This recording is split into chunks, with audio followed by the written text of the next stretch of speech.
అందరికీ నమస్తే, welcome back to Shri Sai tutorial. ఈ రోజు న్యూస్ పేపర్లో వచ్చినటువంటి విద్యా ఉద్యోగానికి సంబంధించి చాలా అప్డేట్స్ అయితే ఉన్నాయి. వాటన్నింటికి సంబంధించిన పూర్తి వివరాలను అయితే మనం తెలుసుకుందాం. తెలుసుకునే ముందు వీడియోని చూస్తున్న ప్రతి ఒక్కరు కూడా తప్పకుండా లైక్ చేసేటువంటి ప్రయత్నం అయితే చేయండి. ఇలాంటి అప్డేట్స్ అన్నీ డైలీ మీరు చూడాలి అనుకుంటే కనుక కొత్తగా చూస్తున్న వాళ్ళు ఎవరైనా ఉంటే ఈ వీడియో క్రింద ఉన్నటువంటి సబ్స్క్రైబ్ బటన్ని క్లిక్ చేసుకొని సబ్స్క్రైబ్ చేసుకోండి. పక్కనటువంటి ఆల్ నోటిఫికేషన్ బెల్ ఐకాన్ని క్లిక్ చేస్తే నేను చేసేటువంటి ప్రతి వీడియో కూడా మీకు నోటిఫికేషన్ రూపంలోకి వచ్చేస్తుంది.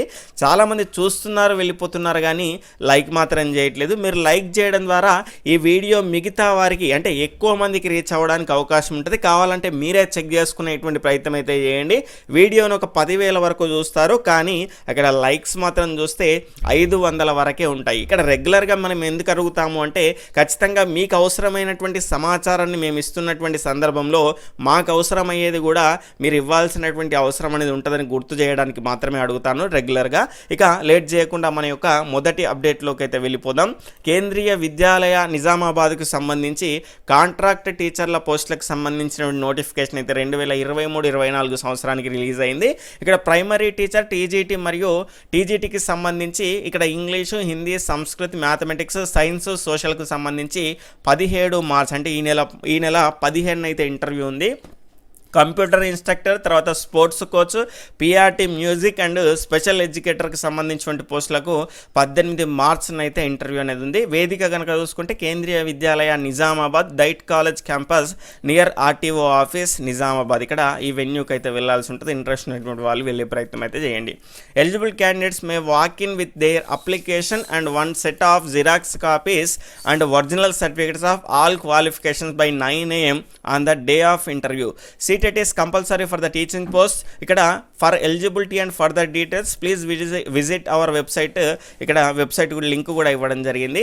ఇంకా ఫర్దర్ సమాచారం ఇక్కడ అప్లికేషన్కి సంబంధించిన ఫామ్ని డౌన్లోడ్ చేసుకోవడానికి ఇక్కడ వెబ్సైట్ లింక్ అయితే మీరు చూసుకోవచ్చు. అందులో అప్లికేషన్ ఫామ్ కూడా ఉంటుంది, అది ఫిలప్ చేసేసుకొని దానికి సంబంధించి మీ యొక్క క్వాలిఫికేషన్కి సంబంధించిన జిరాక్స్ సెట్ దానికి పెట్టేసి ఒరిజినల్ సర్టిఫికేట్స్ని పట్టుకొని అయితే వెళ్ళాలి. 9 AM కంటే ముందే అక్కడ ఉండే ప్రయత్నం అయితే చేయండి. టీచింగ్ పోస్టులకు కనుక చూసుకుంటే కంపల్సరీగా మనకి ఇక్కడ సీట్ ఎంటర్ అనేది ఉండాల్సినటువంటి అవసరం ఉంటుందని మెన్షన్ చేయడం జరిగింది. రీసెంట్గా క్వాలిఫై ఎవరైతే రిజల్ట్ వచ్చిన వాళ్ళు ఉంటారో ఇంట్రెస్ట్ ఉంటే కనుక వెళ్ళే ప్రయత్నం అయితే చేయండి. అయితే నేను మీకు ఇచ్చేటువంటి సలహా ఏంటి అంటే ఎవరైతే గవర్నమెంట్ జాబ్స్ కోసం ప్రిపేర్ అవుతూ ఉంటారో సీరియస్గా వీటన్నింటిని కూడా స్కిప్ చేసేటువంటి ప్రయత్నం అయితే చేయండి. ఎందుకంటే ఇవి రెగ్యులర్గా వస్తూనే ఉంటాయి, కానీ గవర్నమెంట్ జాబ్స్ అనేటివి సంవత్సరానికి ఒకసారి వచ్చేటువంటి పరిస్థితి అనేది ఇప్పుడు లేదు. కాబట్టి సీరియస్గా ప్రిపేర్ అయ్యేటువంటి ప్రయత్నం అయితే చేయండి. మరి ఎందుకు చెప్తున్నారంటే చాలామంది అడుగుతున్నారు కాబట్టి చెప్తున్నా. ఎందుకంటే ఎవరి ఆర్థిక పరిస్థితులు ఏ రకంగా ఉంటుందో తెలియదు కాబట్టి ఈ రకమైనటువంటి సమాచారం అయితే అందిస్తున్నాను. దాని తర్వాత ఇంటర్వ్యూలు అవన్నీ కూడా ఉంటాయి కాబట్టి ఒకవేళ అవసరం ఉన్న వాళ్ళు ఎవరైనా ఉంటే కనుక వెళ్ళి నార్మల్గా అటెండ్ అయ్యేసి అక్కడ ఆ వెదర్ అనేది ఏ రకంగా ఉంటుందో కూడా చూసుకునేటువంటి అవకాశం, ఒక ఎక్స్పీరియన్స్ అనేది ఉంటుంది కాబట్టి ఆ రకంగా కూడా మీకు ఇన్ఫర్మేషన్ అనేది ఇస్తున్నాను. దాని తర్వాత నెక్స్ట్ హ్యాకింగ్ కాదు honey trap, TSPSC paper leakage కొత్త కోణం, లీకేజీలో కొత్త కోణం, ఉద్యోగికే ఓ యువతి గాలం, పేపర్ లీక్ చేసినటువంటి board secretary PA Praveen Kumar, పోలీసుల అదుపులో 7. తర్వాత పేపర్ లీకులు ఇంకా ఎన్ని పరీక్షల్లో జరిగాయి, అనుమానాలు వ్యక్తం చేస్తున్నటువంటి అభ్యర్థులు గత పరీక్షల్లోనూ పేపర్ లీకులు జరిగాయా అన్నటువంటి కోణంలో ప్రత్యేక టాస్క్ ఫోర్స్ పోలీసుల విచారణ, అధికారుల తీరుపైన అభ్యర్థులు, విద్యార్థి సంఘాల మండిపాటు. ఇక్కడ మండిపాటు ఎందుకు పడరండి చెప్పండి? కుటుంబాన్ని సైతం వదిలేసి దూర ప్రాంతాల్లో ఉండి కోచింగ్లు తీసుకోవడం, అదేవిధంగా చిన్న చిన్న పిల్లల్ని సైతం వదిలేసి కుటుంబాలకు దూరంగా ఉండి జీవితాలు బాగుపడతాయి అనేటువంటి ఆశతో ఈ రకంగా సీరియస్గా ప్రిపేర్ అయ్యేటువంటి పగలు రాత్రి తేడా లేకుండా ప్రిపేర్ అయ్యేటువంటి అభ్యర్థులు తీరా ఎగ్జామ్ రాసిన తర్వాత ఇలాంటి దరిద్రమైనటువంటి పనుల వల్ల ఆ ఎగ్జామ్ క్యాన్సల్ అయిందని తెలిస్తే ఇక్కడ ఆర్థిక పరిస్థితులు సరిగ్గా ఉండవు, అన్నిటికీ తెగించేసి ఈ రకంగా బయటకు వచ్చేసి తీరా ఎగ్జామ్ రాసి ఇక జాబ్ వస్తుంది అనేటువంటి ఆశలో ఉన్నటువంటి అభ్యర్థులకు ఇలాంటి గాయం తగిలితే ఏ రకంగా ఉంటుందో ఆ చేసినోడికి దరిద్రునికి ఏం తెలుస్తుందండి? ఏం తెలియదు కదా. ఎందుకంటే ఉన్నతమైనటువంటి స్థానాల్లోనే ఉంటారు, వాళ్ళకి ఎలాంటి ఇబ్బంది లేదు. లేదు, కానీ ఇలాంటి దరిద్రమైనటువంటి పనులు చేస్తారు. ఇలాంటి వాళ్ళను ఉరిదీసినా కూడా పెద్ద పాపం ఏం లేదండి, ఎందుకంటే భయం లేకుండా పోయింది. దరిద్రమైనటువంటి పనులు చేస్తున్నారు. ఇక్కడ ఒక అభ్యర్థి ఎగ్జామ్ హాల్కి ఒక 5 నిమిషాలు లేట్ వస్తే కనుక ఆయన్ని గేట్ బయటని నెట్టేస్తున్నారు, అంటే అతని జీవితాన్ని పక్కకు పడేస్తున్నారు. ఎందుకంటే 5 నిమిషాల ఇక్కడ ఇబ్బంది ఏమున్నదండి, అక్కడ ఎలాంటి ఇబ్బంది ఏం జరగదు కదా, ఏం రోగం అవుతుంది, వాళ్ళని మాత్రం అలో చేయరు. మరి ఇలాంటి దరిద్రమైనటువంటి పనులు చేయడానికి కారణమైనటువంటి అధికారులు, ఈ అధికారులు ఆ తలకాయలు ఏడబెట్టుకుంటారో నాకైతే అర్థమైతలేదు. ఇక్కడ ఇంకో ముఖ్యమైనటువంటి అంశం ఏంటి అంటే టీఎస్పీఎస్సీకి సంబంధించిన ఎగ్జామ్స్లో కనుక చూసుకుంటే ఒక వాచ్ను కూడా, అనలాగ్ వాచ్ను కూడా మనకు అలో చేస్తలేరు. అంతేకాకుండా ఒక 50 రూపాయలు 100 రూపాయలు పెడితే గోడ వాచ్ అనేది, వాల్ క్లాక్ అనేది వస్తుంది, అది కూడా ఎగ్జామ్ హాల్లో అందుబాటులో ఉండలేదు. వారు ఎప్పుడో దానికి సంబంధించిన ఇంత టైం అయిందని చెప్తే అభ్యర్థులు ఏ రకంగా సెట్ చేసుకుంటారండి ఆ టైంని, ఎవరి మేనేజ్మెంట్ వాళ్ళకు ఉంటుంది టైంకి సంబంధించి, ఆ వాచ్లు కూడా పెడతలేరు. దాని తర్వాత మరో ముఖ్యమైనటువంటి అంశం ఏంటి అంటే ఇక్కడ పార్టీ ఏకి సంబంధించి ఇక్కడ గన్ని డబ్బులు కడుతున్నాం, మన డీటెయిల్స్ అన్నీ ఉంటాయి. హాల్ టికెట్ ఇచ్చినటువంటి సందర్భంలో బార్ కోడ్ ఉంటుంది. ఇక్కడ మీకు సంబంధించినటువంటి హాల్ టికెట్, అదేవిధంగా మిగిలినటువంటి అంశాలన్నీ కూడా ఆ ఓఎంఆర్ షీట్లో ప్రింట్ అయ్యేస్తే ఏమవుతుందండి, ఏం కాదు కదా. ఇక్కడ అభ్యర్థి ఎగ్జామ్ హాల్లో ఉన్నటువంటి సందర్భంలో అవన్నీ రాసి బబ్లింగ్ చేయాలంటే కొంత టెన్షన్గానే ఉంటుంది. కాబట్టి ఆ రకంగా తప్పులు చేసేటువంటి అవకాశం ఉంటుంది. తప్పులు చేసినటువంటి సందర్భంలో అది ఎవాల్యుయేషన్ చేయకుండా పక్కన పడేస్తున్నారు. మరి ఇలాంటి చిన్న చిన్న పొరపాట్లు చేసినటువంటి అభ్యర్థుల యొక్క జీవితాలని పక్కకు నెట్టేసినటువంటి మీరు ఇక్కడ ఇలాంటి తప్పులు చేసినటువంటి మిమ్మల్ని ఏం చేయాలి, మీ తలకాయలు ఇప్పుడు ఏడబెట్టుకుంటారు అని నేను మన ఛానల్ ద్వారా ప్రశ్నిస్తున్నాను. ఇక్కడ ఈ బబ్లింగ్ విధానం కనుక చూసుకుంటే చాలా ఇప్పుడు మనకైతే టెక్నాలజీ అనేది పెరిగిపోయిందండి. చాలా ఎగ్జామ్స్లో కూడా వస్తున్నాయి.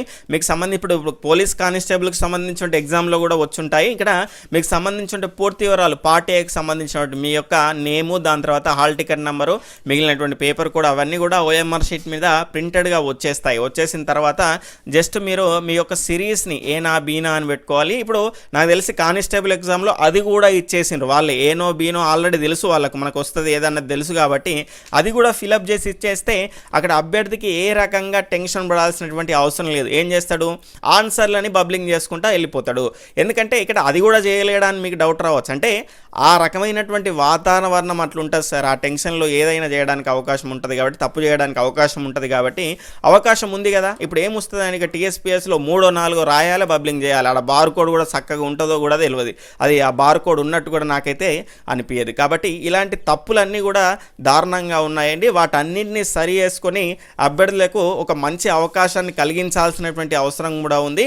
ఇప్పటికైనా కూడా జాగ్రత్తగా ఉండేసి అక్కడ అభ్యర్థులకు సంబంధించినటువంటి జీవితాలను నాశనం చేసేటువంటి ఆలోచనలో ఇలాంటి దరిద్రమైనటువంటి వాళ్ళు ఉండకుంటే చాలా బాగుంటుంది.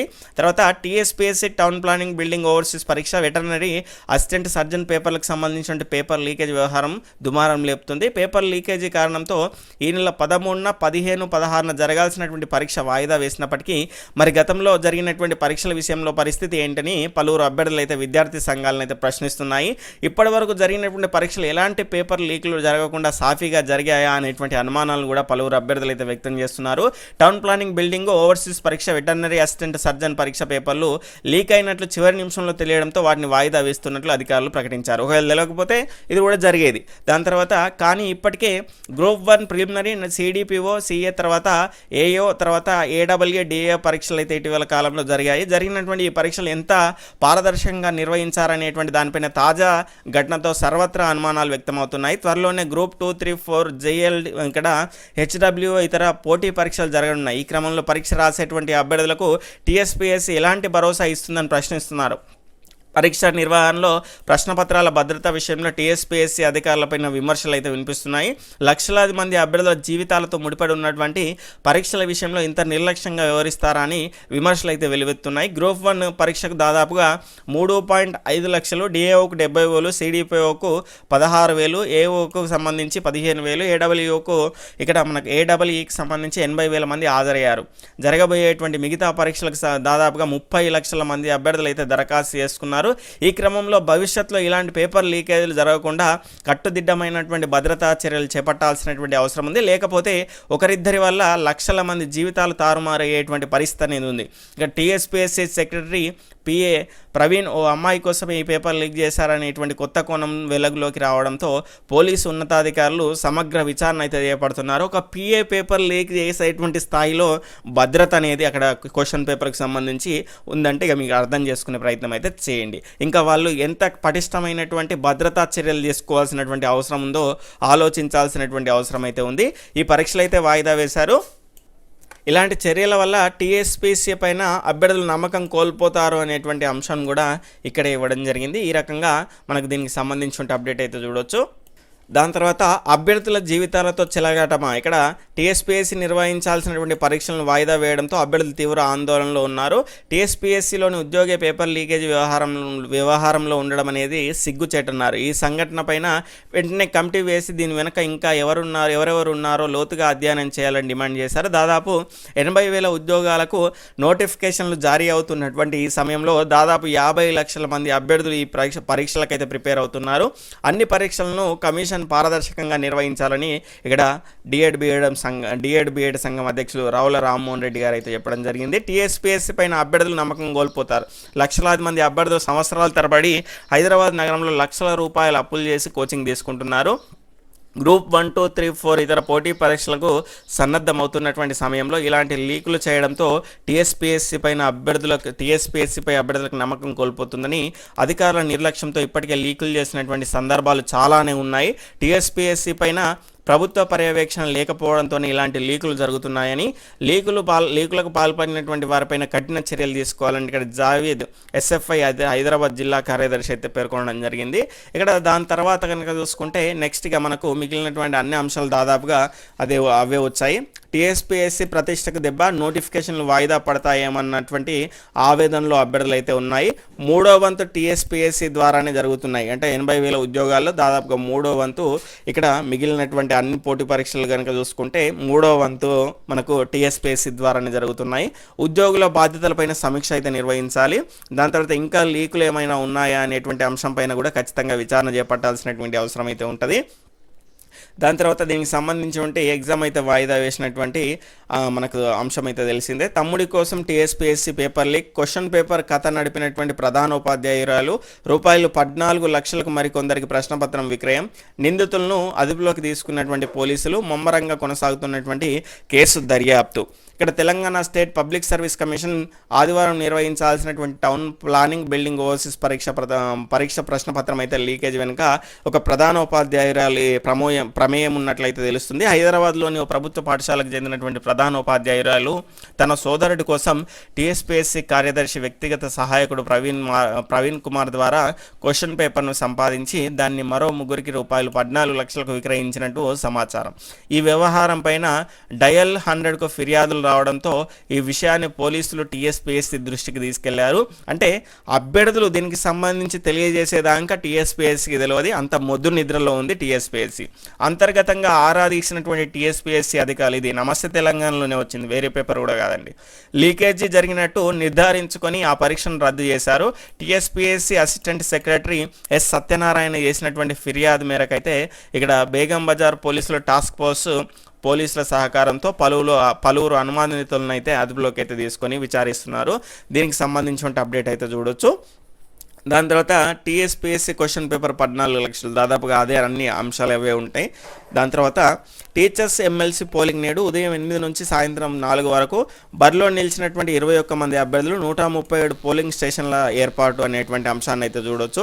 నేడు ఉపాధ్యాయులకు ఆప్షనల్ హాలిడే. ఎమ్మెల్సీ ఎన్నికల నేపథ్యంలో ఓటు హక్కు ఉన్నటువంటి ఉపాధ్యాయులందరికీ కూడా ఆప్షనల్ హాలిడే. ఇది అయిపోగానే దీనికి సంబంధించి మనకైతే గురుకుల నోటిఫికేషన్ అయితే రిలీజ్ చేస్తారు. డిఎస్సి పైన కూడా ప్రకటన వస్తుంది అనేటువంటి అంశాన్ని అయితే మనం చూసుకోవాల్సినటువంటి అవసరం అయితే ఉంటుంది. కేంద్రంలో 5,369 కొలువులు ఆల్రెడీ మనం చెప్పుకున్నాం. దీనికి సంబంధించి కంప్లీట్ వివరాలు అయితే మీకు ఈనాడులో అయితే ఇవ్వడం జరిగింది. వీటిని మన గ్రూప్లో షేర్ చేస్తాను. ఇంకా గ్రూప్లో జాయిన్ అవ్వని వాళ్ళు ఎవరైనా ఉంటే జాయిన్ అయ్యే ప్రయత్నం అయితే చేయండి. విరబూసిన తులిప్. ఈ నెల 19న జమ్మూ కాశ్మీర్లోని తులిప్ గార్డెన్ ఓపెన్. ఆసియాలోని అతిపెద్దదైనటువంటి జమ్మూ కాశ్మీర్లోని తులిప్ గార్డెన్ విరబూసినటువంటి పూలతో ఆకట్టుకుంటుంది. చాలా ముఖ్యమైనటువంటి అప్డేట్ అండి. తరచుగా వార్తల్లో నిడుస్తూ ఉన్నటువంటి అంశం కాబట్టి ఖచ్చితంగా మీరు గుర్తుపెట్టుకునే ప్రయత్నం అయితే చేయండి. తులిప్ గార్డెన్ అనేది ఇక్కడ జమ్మూ కాశ్మీర్కు సంబంధించి ఆసియాలోని అతిపెద్దదైనటువంటి జమ్మూ కాశ్మీర్లోని తులిప్ గార్డెన్ తర్వాత నెక్స్ట్ మనకు ఇక్కడ ఇంగ్లీష్ వర్షన్లో కనుక చూసుకుంటే ఈనాడుకు సంబంధించి ఇంగ్లీష్ అప్డేట్స్ అయితే ఇవ్వడం జరిగింది. తెలుగు వర్షన్లో కరెంట్ అఫైర్స్ అయితే ఇవ్వడం జరిగింది. వీటన్నిటిని కూడా మన గ్రూప్లో మీకు షేర్ చేస్తాను. ఇంకా జాయిన్ అవ్వని వాళ్ళు ఎవరైనా ఉంటే కనుక తప్పకుండా మన గ్రూప్లో జాయిన్ అయ్యేటువంటి ప్రయత్నం అయితే చేయండి. ఇక్కడ సేమ్ సెక్స్ పెళ్లిని గుర్తించలేమంటూ వాటికి చట్టబద్ధత కల్పించబోమంటూ సుప్రీంలో కేంద్రం కౌంటరు. ఇది హక్కుల ఉల్లంఘన కిందకి రాదని స్పష్టం. ఇవాళ సుప్రీంకోర్టులో విచారణ. ఇక 2018 సంవత్సరంలో రాజ్యాంగానికి సంబంధించి ఇలాంటి అంశాలు వచ్చినప్పుడు రాజ్యాంగంలో ఏ సెక్షన్కు సంబంధించి ఉంటుంది అనేటువంటి అంశాలు కూడా క్లియర్గా చూసుకునే ప్రయత్నం అయితే చేయండి. ఈరోజు న్యూస్ పేపర్లో వచ్చినటువంటి విద్యా ఉద్యోగ సమాచారం ఈ రకంగా ఉంది. మీకు ఉపయోగపడింది అనిపిస్తే మీ ఫ్రెండ్స్కి షేర్ చేసే ప్రయత్నం చేయండి. బాయ్, టేక్ కేర్, జై హింద్.